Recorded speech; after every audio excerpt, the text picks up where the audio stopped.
할렐루야, 성도 여러분 반갑습니다. 오늘은 9월 7일 수요 예배 하나님 앞에 드리겠습니다. 예배 오신 우리 즐거운 교회, 또 정다운 교회, 또 서울의 우리의 교회, 우리 성도님들 모두 환영하고 여러분 모두 주님의 이름으로 축복합니다. 우리가 바쁜 일정 가운데 시간을 정해서 또 정기적으로 하나님께 예배를 드린다는 것은 어떻게 보면은 어려운 측면도 있지만은 그러나 우리 신앙의 또 생활에 아주 큰 은혜가 되고 유익이 됩니다. 여러분 가능하면은 기도 시간도 정해서 또 예배 시간도 정해서 또 정기적으로 참여하고자 하는 그런 마음의 또 행동의 자세가 필요한 때가 되었습니다. 예배 안내부터 드리고 이제 예배 시작을 하겠습니다. 하나님 앞에서 은혜를 받으라. 스데반의 설교 중에 모두가 다 하나님 앞에 또 하나님의 밑에 우리가 있지만은 특별히 하나님 앞에 은혜를 받은 사람이 있는데 그 사람이 누구냐면 다윗 왕이에요. 다윗. 또 스데반의 설교 중에 하나님 앞에서 은혜를 받으라. 이 주제로 이제 말씀을 나누고자 합니다. 예배 순서는 묵도, 찬송 250장, 성경 봉독, 설교, 축도하는 순서로 진행을 하겠습니다. 그럼 다같이 묵상기도 하심으로 9월 7일 수요 예배 하나님 앞에 드리겠습니다.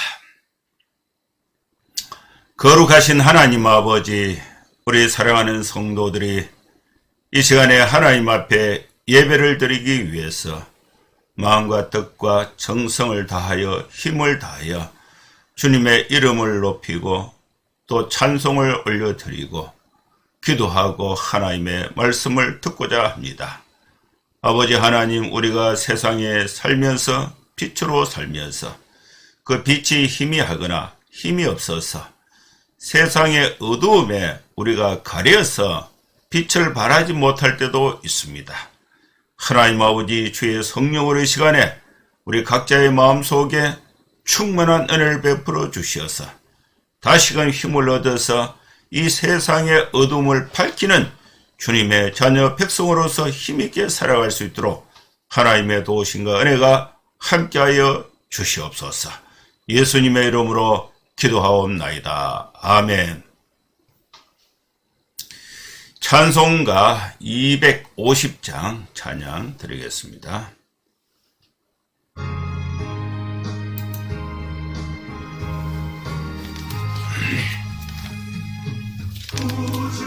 십자가 보혈로 죄 씻음 받기를 원하네. 내 죄를 씻으신 주 이름 찬송합시다. 찬송합시다. 찬송합시다. 내 죄를 씻으신 주 이름 찬송합시다. 죄악을 속하여 주신 주 내 속에 들어와 계시네.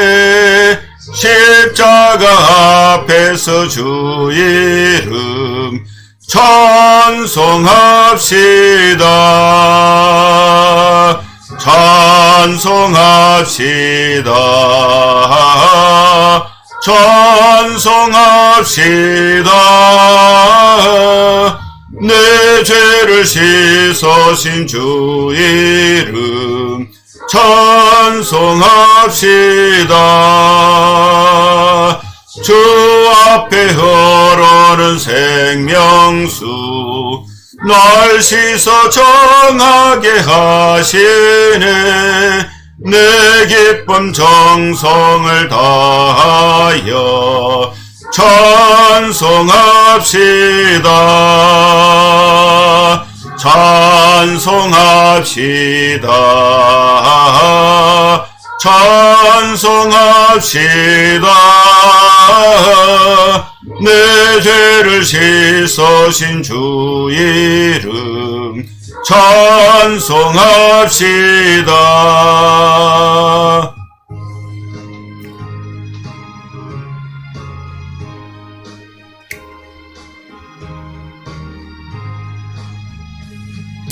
내 주께 회개한 영혼은 생명수 가운데 젖었네. 험없고 순전한 주 이름 찬송합시다. 찬송합시다. 찬송합시다. 내 죄를 씻으신 주 이름 찬송합시다.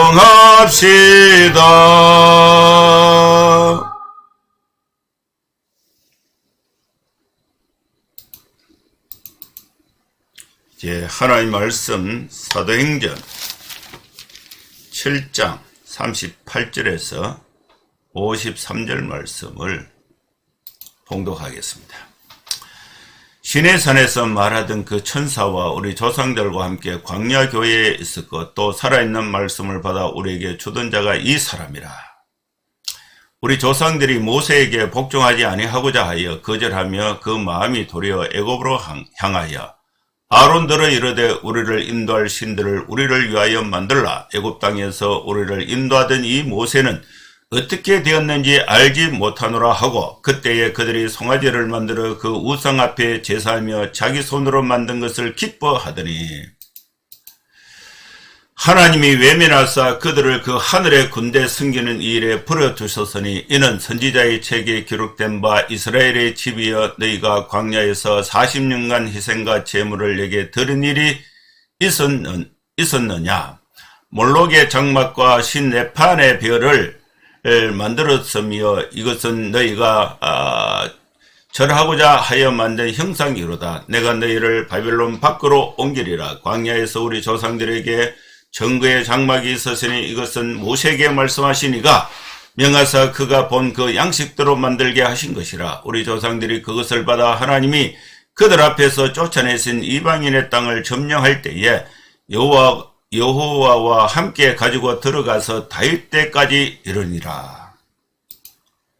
다윗이 하나님 앞에서 은혜를 받아 야곱의 집을 위하여 하나님의 처소를 준비하게 하여 달라고 하더니 솔로몬이 그를 위하여 집을 지었느니라. 그러나 지극히 높으신 이는 손으로 지은 곳에 계시지 아니하시나니 선지자가 말한 바 주께서 이르시되 하늘은 나의 보좌여 땅은 나의 발등상이니 너희가 나를 위하여 무슨 집을 짓겠으며 나의 안식할 처소가 어디냐. 이 모든 것이 다 내 손으로 지은 것이 아니냐 함과 같으니라.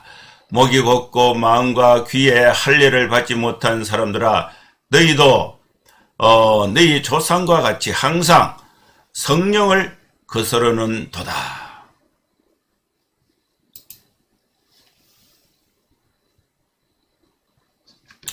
너희 조상들이 선지자들 중에 누구를 박해하지 아니하였느냐. 의인이 오시리라고 예고한 자들을 그들이 죽였고 이제 너희는 그 의인을 잡아준 자요 살인한 자가 되나니 너희는 천사가 전한 율법을 받고도 지키지 아니하였도다 하니라. 아멘. 오늘 하나님께서 우리에게 아주 소중한 말씀을 주셨습니다. 흰남노 태풍이 거세게 이제 몰아가고 이제 가을의 문턱이 성큼 다가왔습니다. 남부지방, 제주도 남부지방, 부산, 포항, 경주 이렇게 이쪽 지역에는 침수 또 바람으로 인한 그런 이제 얼음에 처한 그런 환경들이 많이 있습니다. 그런 이 와중에도 이렇게 순식간에 이렇게 지나가고 언제 그런 폭풍이 있었느냐 하는 듯이 지금 이제 가을 하늘이 아주 높고 청명하고 햇빛이 자 이렇게 내리고 또 푸른 하늘이 높이 있는 그런 자 가을의 계절에 성큼 다가왔습니다. 이 가을이 되면은 이제 천고마비의 계절이다. 하늘은 높고 또 말이 살찌는 계절이다. 뭐 이런 속담이 있습니다. 고사가 있습니다. 고사성어가 있습니다. 또 우리 기독교 시인 중에 아주 또 영성이 있는 시인이 있는데 그분은 가을에는 기도하게 하소서, 가을에는 사랑하게 하소서, 가을에는 감사하게 하소서, 이런 유명한 시를 써서 우리의 마음을 이렇게 좀 기도와 또 신앙의 또 영적 세계로 안내하는 그런 자 역할을 하기도 합니다. 아마 여러분 성도들 삶 가운데 이 가을에 또 좀 더 하나님의 말씀을 읽고 또 기도하고 또 찬양하고 예배하면서 우리 영혼이 토실토실하게 살찌는 풍성한 결실의 계절이 될 수 있기를 축원합니다. 이 가을에 하나님께서 수요 예배를 통해서 우리에게 주신 이 서대반의 설교를 우리가 다시 한번 되새기면서 하나님의 은혜를 받고자 합니다. 이 서대반의 설교는 이 공예의 이 재판 과정에서 이 대제사장이 공예의 의장이 거짓 증인들을 세워서 서대반을 고발을 했습니다. 하나님의 성전을 모독하고 또 율법을 모독하고 신성을 모독했다. 하나님의 신성을 모독했다. 이 이제 거짓 증언자들이 이제 서대반을 재판석에서 고발을 하니까 대제사장이 네가 말한 이것이 사실이냐? 그러니까 이 질문을 하니까 그에 대해서 대답이 서대반의 이 설교가 된 것입니다. 이 서대반은 집사였지만은 구약 성경에 아주 정통한 역사성, 그리고 이 구원의 역사 가운데 하나님의 의미를 아주 정확하게 설명하는 그런 이게 성경의 지식을 또 오늘 현장에 적용할 수 있는 능력을 가진 사람이 서대반이었습니다. 이 서대반의 설교 중에 이제 38절 시내산에서 말하던 그 천사와 이 말의 배경은 37절인데 이스라엘 자손에 대하여 하나님이 너의 형제 가운데서 나와 같은 선지자를 세우리라 하던 자가 곧 이 모세라. 이 모세가 시내산에서 모세에게 말하던 천사, 그 천사와 우리 조상들과 함께 광야 교회에 있었다. 이 스데반은 출애굽한 모세의 공동체, 모세가 애굽에 종살이하던 이스라엘 백성들 200만 명을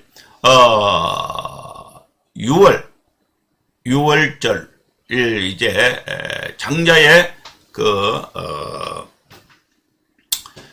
권한에서 이 양의 피를 바르고 구원을 받고 이제 출애굽을 한 이 광야 공동체가 모세가 목회하는 모세가 이끄는 그 교회의 공동체가 200만 명이 되는데 이 광야 공동체를 이 스데반이 광야 교회라고 명칭하고 있는 것입니다. 우리 조상들과 함께 광야 교회에 있었고 또 살아있는 말씀을 받아 우리에게 주던 자가 모세다. 모세가 하나님의 말씀은 죽은 말씀이 아니고 살아있는 말씀이다. 그 살아있는 이 하나님의 말씀은 지금도 우리의 양식이 되고 여러분의 영혼과 신앙의 기준과 영혼의 양식이 되는 것입니다. 그런데 우리 조상들, 서대반이 말하죠. 광야 교회에 있었던 그 조상들은 우리 조상들이 모세에게 복종하지 아니하고자 하여 거절했다. 거절해서 마음이 도리어 애굽으로 향했다. 광야 교회에서 광야 생활에서 하나님이 먹을 것, 마실 것 다 주셨지만은 그에 대한 믿음을 광야 교회에 있었던 이스라엘 백성들이 믿지 못하고 조금만 덥고 조금만 목마르고 조금만 불안하면은 모세를 원망하고 이집트로 다시 돌아가자, 애굽으로 다시 돌아가자 이것이 광야 교회에 있었던 이 조상들, 이스라엘 백성들의 마음의 상태였다는 것입니다. 그래서 아론에게 이제 모세가 시내산에 십계명을 받기 위해서 올라갔는데 40일이 지나도 소식이 없는 거예요. 그래서 모세는 올라가서 죽었다 생각하고 아론을 충동해서, 모세의 형 아론을 충동해서 우리를 인도할 신들을 우리를 위하여 만들라. 그리고 애굽 땅에서 우리를 인도하던 이 모세는 시내산에 올라가서 죽었다. 어떻게 됐는가? 이제 알지 못하게 됐으니까 모세를 더 이상 믿을 수가 없다. 모세가 말하는 것을 믿을 수가 없다. 아론에게 신을 만들어라. 그러면 우리를 인도할 신을 만들어라. 그때에 그들이 이제 애굽에서 가지고 나온 금부치를 다 모아서 아론이 주동을 해서 금송아지 신상을 만들었습니다. 금송아지 신상을 만들어서 그 우상 앞에 제사하고 자기 손으로 만든 것을 기뻐하면서 광야에 있었던 이스라엘 백성들, 또 이스라엘의 조상들이 하나님을 외면했습니다. 그래서 그들은 그 하늘의 군대를 숨기는 일에 버려두셨으니 이는 선지자의 책에 기록된 바 이스라엘의 집이여 너희가 광야에서 40년간 희생과 제물을 내게 드린 일이 있느냐.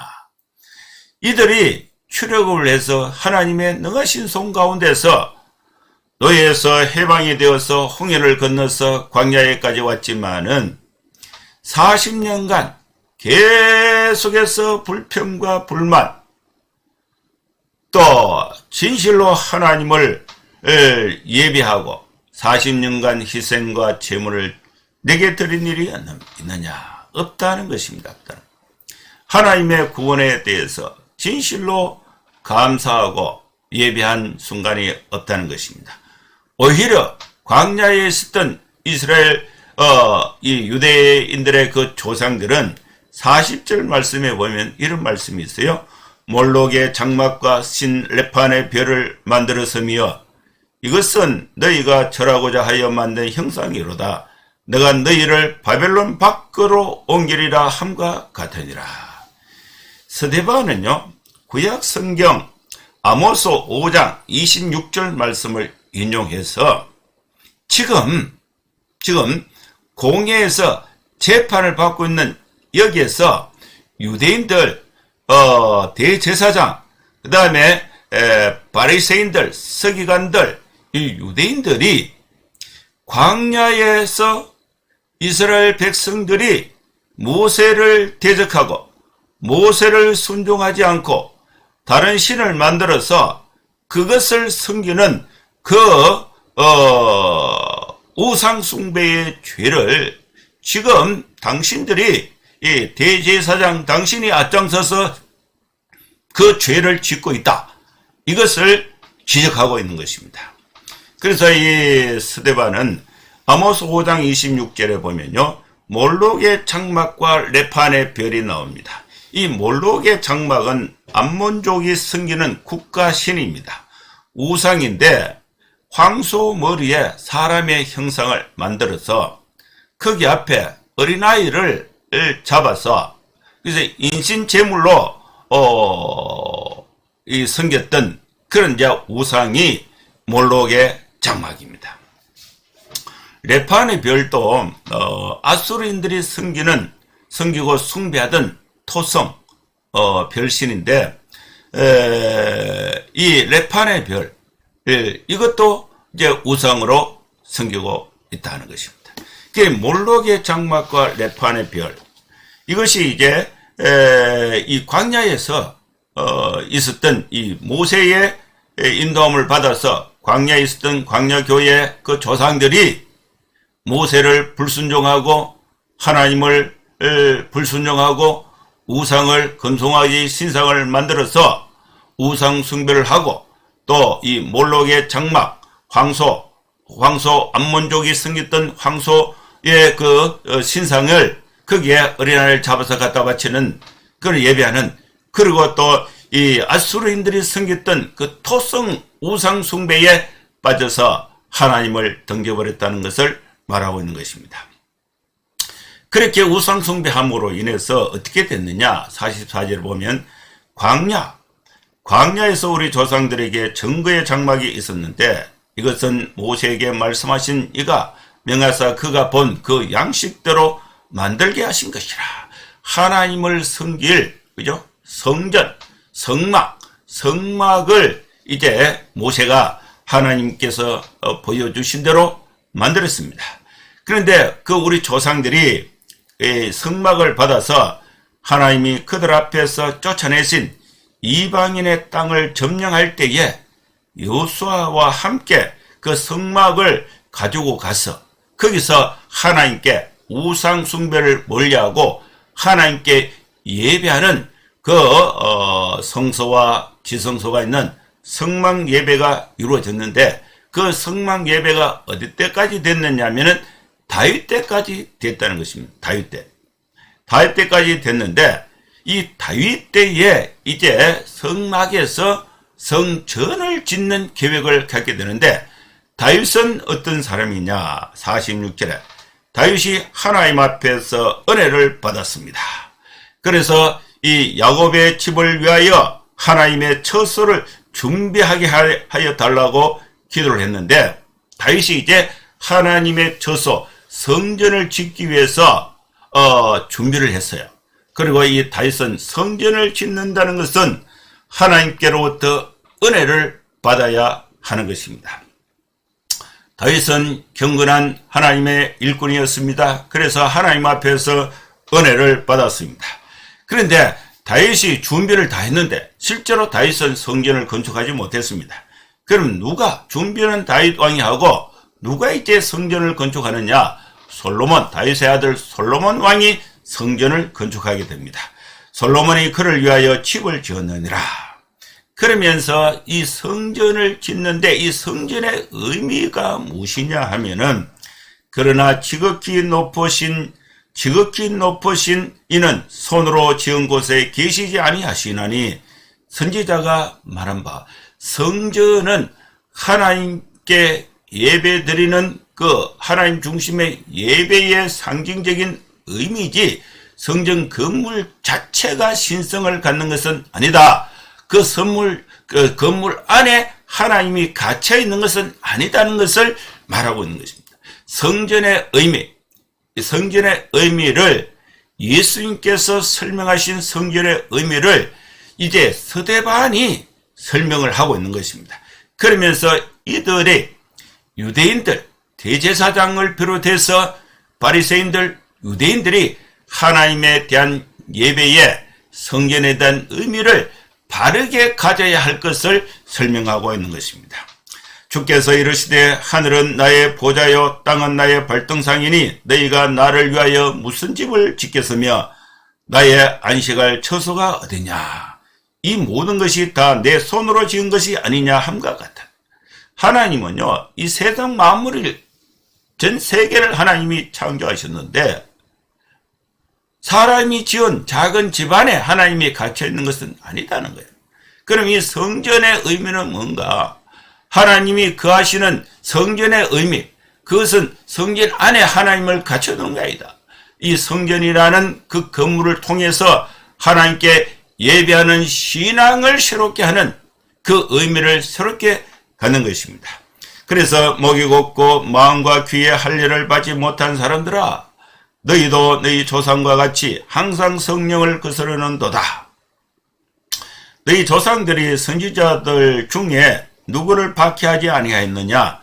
의인이 오시리라고 예고한 자들을 그들이 죽였고 이제 너희는 그 의인을 잡아준 자요 살인한 자가 되나니. 구약의 선지자들은 메시아가 오신다.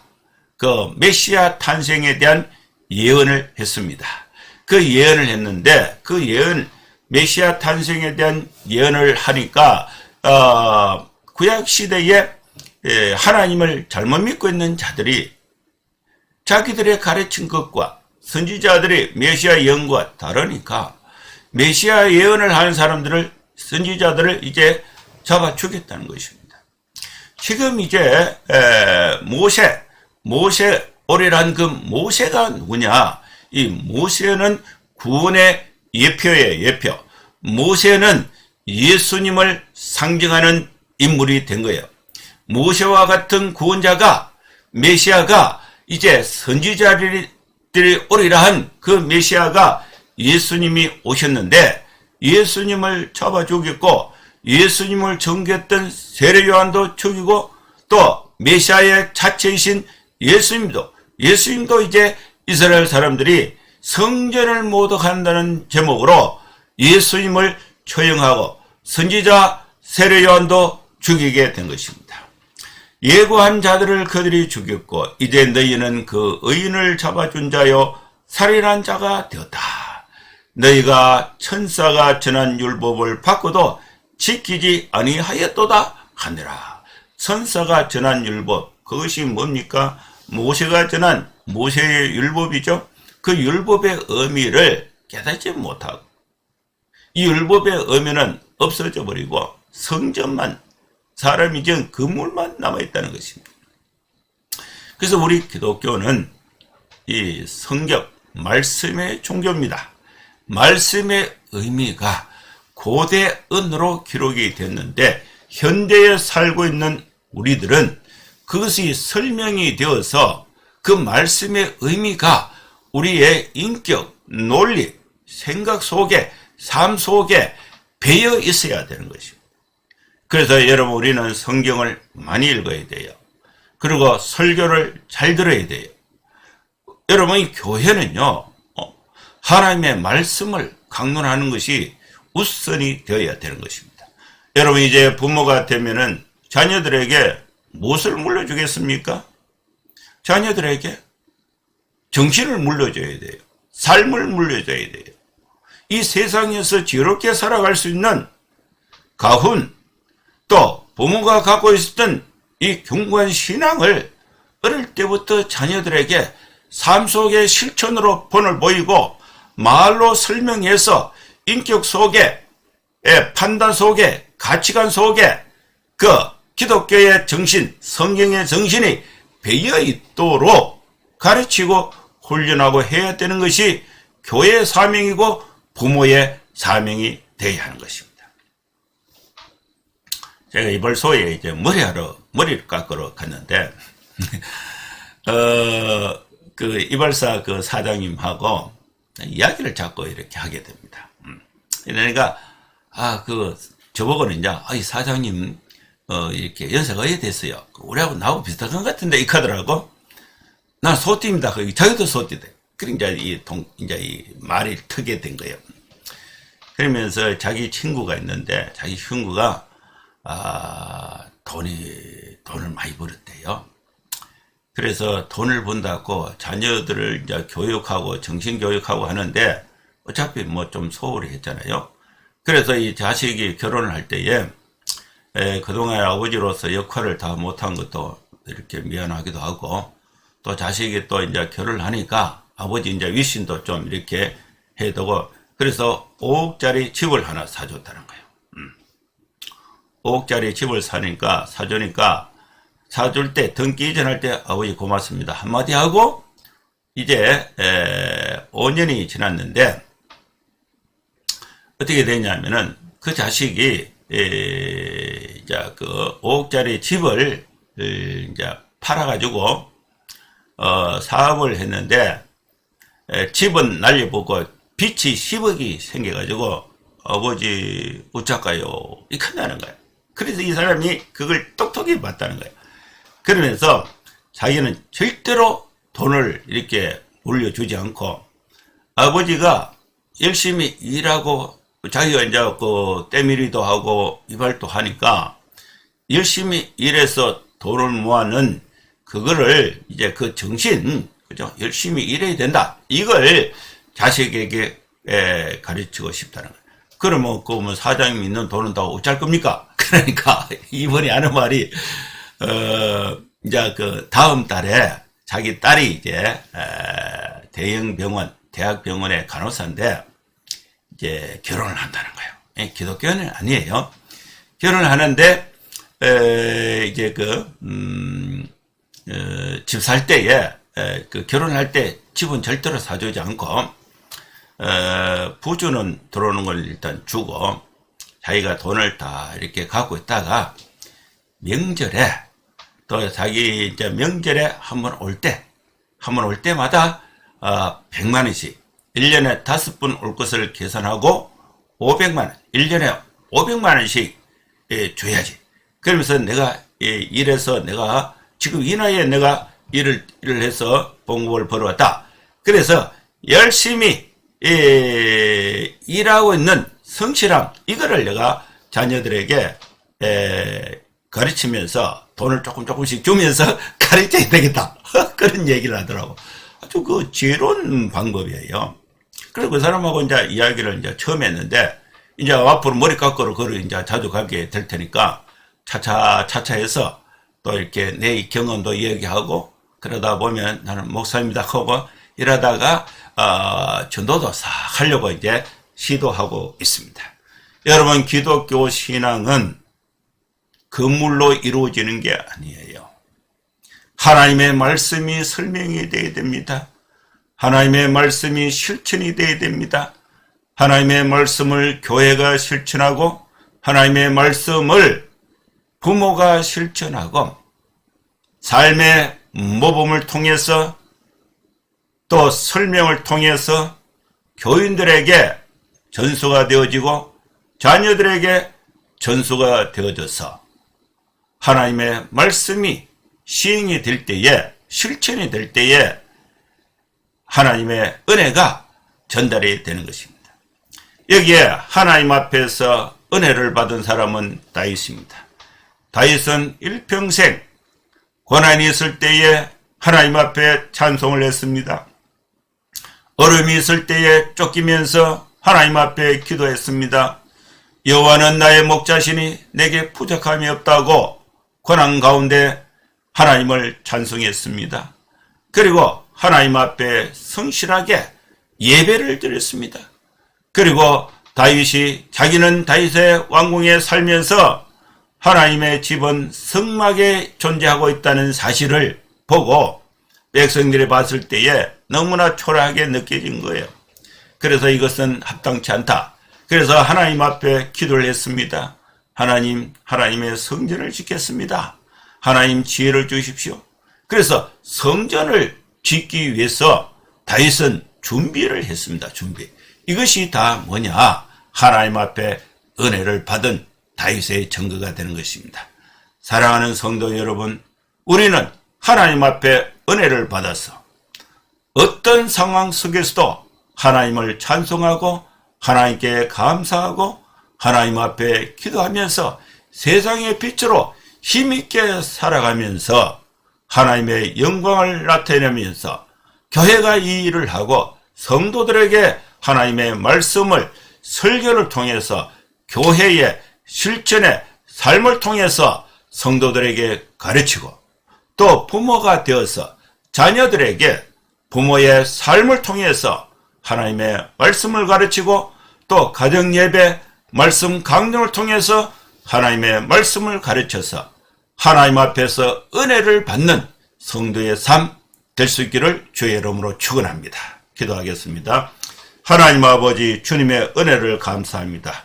우리 모두 하나님 앞에 은혜를 받아서 하나님의 사랑과 은혜를 또 교회를 통해서 가정을 통해서 자녀들에게 세상에 흘러넘쳐서 하나님께 영광이 되는 복된 삶을 또 성도들에게 축복과 세상에 축복을 전하는 복된 삶을 힘있게 살아갈 수 있는 우리 교회 성도들 다 되게 주님 도와주시옵소서. 예수님의 이름으로 기도하옵나이다. 아멘. 축도하겠습니다. 이제는 우리 구주 예수 그리스도의 크신 은혜와 하나님의 사랑과 성령의 감동음화 역사 충만 축복하심이 이곳에 함께 예배하는 모든 성도들 머리머리 위에 이제로부터 영원토록 함께 있을지어다. 아멘. 예, 감사합니다. 예배는 마쳤습니다. 이제 추석 명절이 이제 며칠 남지 않았는데 명절 동안에 여러분 가족들과 또 다복하고 또 축복된 시간을 가지시고 또 이동 가운데 여러분 안전하고 또 코로나가 아직도 이렇게 창궐 하고 있으니까 안전하게 또 이렇게 명절 잘 보내시기를 이렇게 기도하겠습니다. 감사합니다. 샬롬.